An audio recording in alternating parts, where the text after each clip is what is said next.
Whoa, it's Wulzy. Welcome back to another Geometry Dash building challenge video. Today, I'm going to be taking on the blending only challenge. Basically, in this challenge, any object that I place must have blending ticked in its color channel. We're going to be using this banging song by Locken. It's quite short, but it works pretty well for a challenge level. I like the feel of it. I'm feeling a slow speed robot to start off this level. Starting off slow, and then for the rest, it's going to be 1x speed. I realized that I don't normally swap game modes when I'm in building challenges, so I want to spice it up. Okay, this is enough gameplay for me.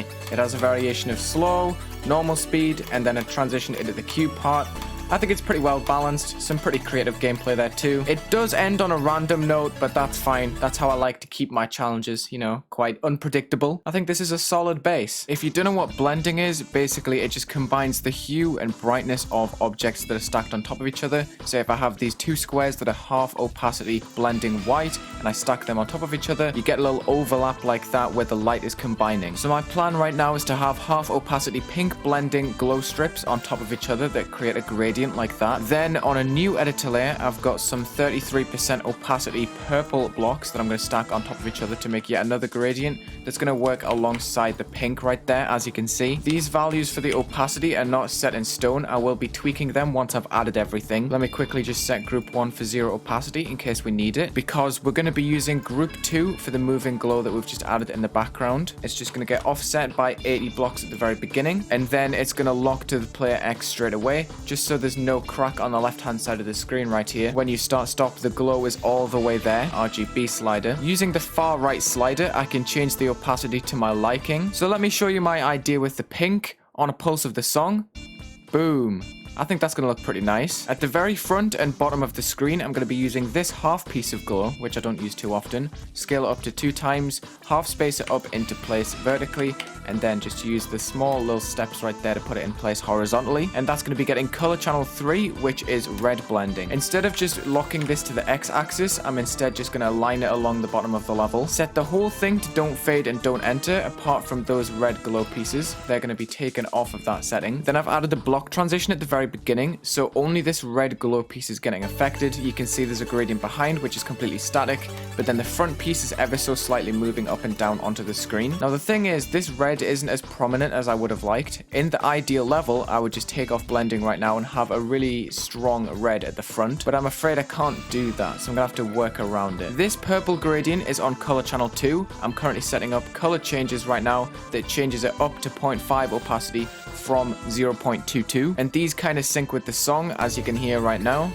I've decided to chop the top off of this gradient and just extend it to the ceiling so it's more consistent. There are 3 sets of these color 1 triggers that change the pink to full opacity, which has quite an impact at the very beginning of the level, as you can see. I also placed it on the 1x speed and the cube portal. Before I start on the blocks, I just want to say that I've fixed the ending transition so the objects locking to the player X stop at the very end.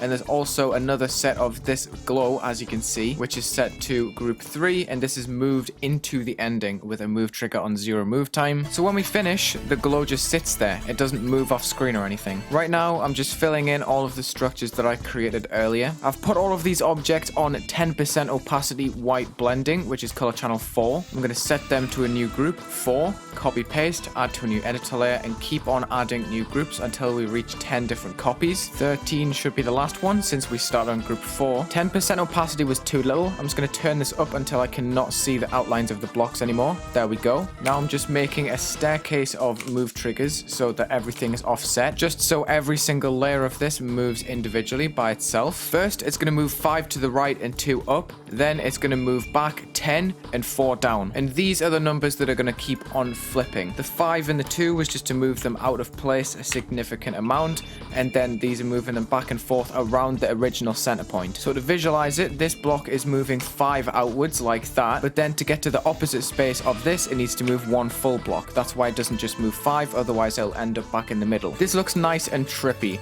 I've left the outlines there just so you can see where to land, and I think it's a pretty nice aesthetic to have. The reason that I'm only doing this for the ground spikes and not the spikes in the blocks is because it could cause a few issues when all of the spikes are moving around. For example, this spike right here, if that's moving outwards, this orb timing becomes skewed because you don't know the true hitbox of the spike that you're about to go into. And this isn't a problem when the spike's on the ground, because you're gonna hit the ground anyway. This looked a lot better in my head. This looks kind of lame, honestly, but we're just gonna roll with it and try and make it look as good as possible. I want to use these objects to kind of connect some of my structures together using the purple base and the pink detail, just like the background. And then inside some of the circles, I'm gonna place some pure white blending pulsing objects. I feel like I'm adding too many of these, but honestly, the whole level is messy at this point. I might as well tap into it. Like, all of the light overlaps just makes a really cool aesthetic, and when you have so many of those pulsing objects to go with it, I think it works pretty nicely. Alright, I want to extend this line of decoration into the ending. I'm going to copy paste it, move it one to the left, and then add group 3, just so everything is in line with this one block that starts off the 15 block movement. So then hopefully when we get to the ending, that line is going to extend all the way into the wall, although it doesn't have don't fade. I don't know how this is going to look. It's right at the very top. It's noticeable. I like it. It's good. It just needs to go down by about half a block. I'm glowing up everything with red glow, so I can actually tie the bottom of the level into the top. I think that looks pretty sick. Nice. And then if I add some red pulsing objects on top of the spikes and stuff, I think this level looks pretty cool. I don't know about you. I just need to design the saws to make sure that they are also always using blending. You know what? Edit special, 30 degrees, color 4, color 4, and you already know what we're doing with this. Basically, I'm just going to give all the saws the blurring effect. And while I'm at it, you know, I might as well just add a couple of extra saws, you know. Just filling this space effectively. I think we've done it. I think this is a successful blending only level. Let's go. I just need to make the ending a bit more solid because, you know, it's a bit weird. Everything is getting group 14 except these gradients. Take that away. 14 can begin to fade off right near the end so that when you finish the level, it just disintegrates right in front of your very eyes, leaving only the gradient and the background left. Like that. That's good. Let's go. I'm just going to sweep up a few things like changing block transitions, adding the trail effect of the cube. Then there's going to be a change to the object line on blending, which sets it to 0 opacity over 5 seconds, to then get turned straight back on after that, just to give it a bit of variety in the way that it looks. Let the opacities kind of shine for a bit before showing you the proper structure again at the end. I'm going to add a few small details at the bottom, like these ground spikes using color channel 4 and group 4. I'm just trying to make everything feel a bit more full right now. I'm also going to add a few chains here and there, not just on the saws but on the blocks as well. I haven't used all of the groups for these chains. I've just used groups 4, 7 and 10, just as a way to save a few objects and make them stand out just that little bit more, because I felt like if there was too many chains on top of each other, you wouldn't be able to tell that it was actually a chain. It would just look like a blurry mess. Now, one thing I need to remember is to add group 14 to all of the new details, just to make sure that they fade out at the end with everything else. This blur effect that I made is honestly carrying the level a lot right now. I'm using it on so many different details. Just need to make sure that with any rotating objects, they all have a consistent number of degrees rotated. Remember, I put the saws earlier on 30 degrees.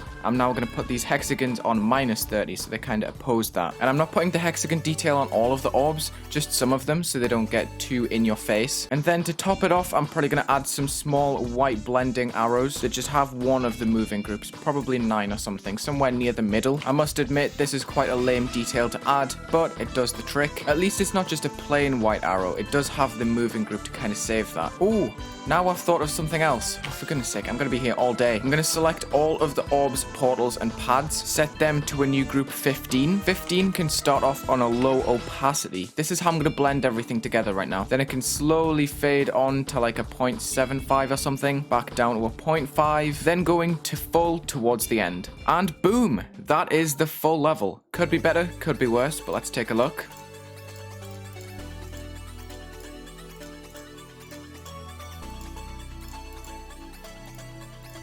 Not bad. It's a bit lazy, I can't lie, but let me know in the comments what you think. I will be uploading this to Dance Woman, my second account. I'm pretty sure everyone knows about this account by now, but this is my second account where I post challenge levels from Level Swap and also these challenge videos like the glow only. But yeah, thank you for watching this Geometry Dash building challenge video. Check the links in the description. You'll find my Twitter, Twitch, Instagram, Discord server, and my Clips channel called Wulzy Clips. Let's get that to 2,000 subscribers. Leave a like and subscribe, and have a good day.